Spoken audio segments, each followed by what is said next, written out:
May the words that I speak and the meditations of our hearts and minds be acceptable to God and meaningful to each one of us. Amen. Amen. One tragic day in the town of Siloam, a tower several stories high collapsed. 18 men were killed when the rubble fell upon them and buried them. It could be that the tower had been built cheaply and with faulty construction materials by unscrupulous men trying to save an extra shekel or two. It might have been well built, but it suffered earthquake damage and thus been weakened. It may have simply been old and had slowly deteriorated due to wind and water erosion. However, Jewish thinking at the time was that when something bad happened to you, it was because you had sinned in some way and were being punished by God for that sin. So the disciples apparently wanted to know what terrible thing had these men done that they should deserve such a horrible death. Jesus answered, nothing. It had nothing to do with sin on their part. They were just in the wrong place at the wrong time. Whatever caused the tower to collapse, the one thing that did not cause it was the will of God. You know, it's like asking the question, why do bad things happen to good people? The answer to that is, for the same reason that good things happen to bad people. They just happen. See, some of those 18 men may have been good, caring, religious men who loved God. That didn't make any difference. They were killed when the tower collapsed anyway. Did they deserve to die? No. There were likely some other men standing close by who were evil, vicious, nasty men that didn't receive a scratch. Well, that didn't make any difference either. Did they deserve to escape unscathed? Probably not.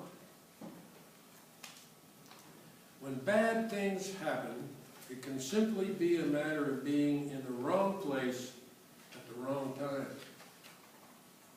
Too bad, so sad.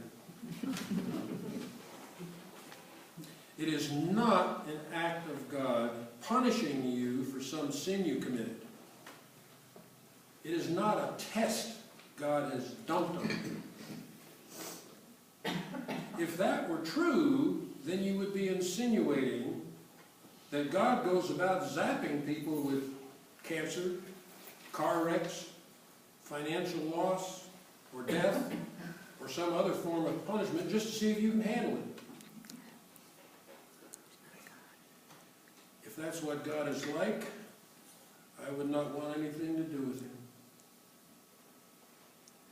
But God is not like that. God is love. Yep. God is good. In God there is no darkness at all. No evil, no bad. He doesn't go around doing nasty things to people. Now Jesus does make a very important point.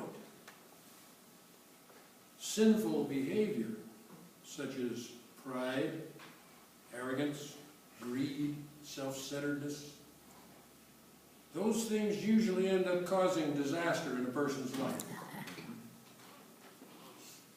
God doesn't actively punish you for your sin. You end up punishing yourself because of the nature of sinfulness and because of your own poor decisions. If it is true that being a good person, a godly person, a devout Christian, does not guarantee protection against the traumas and tragedies of life. And if we are susceptible to evil and disaster the same as anybody else, what are we to do? Is there anything we can rely on in a world where stuff just happens for no apparent reason? This is where I believe we are confronted with the issue of trust. And it is precisely here that I personally have a big problem. And I'm sure many of you do also. Being able to fully and completely trust without reservation is one of the most difficult things that I have ever tried to do. It's dangerous. When I trust, I expose myself.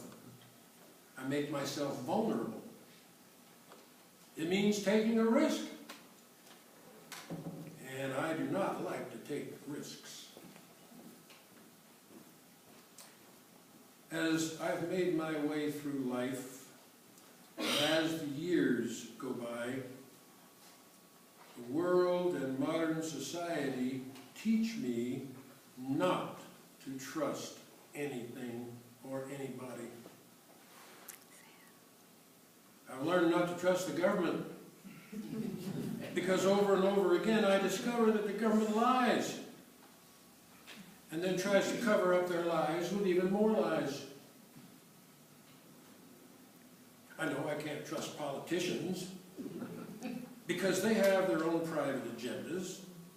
They seem to say only what people want to hear, and they don't really have any intention of doing what they say. I can't trust the banks and bankers. It's already been demonstrated that their greed is such that they are willing to drag the entire economy down into the gutter of depression. I can't trust big business.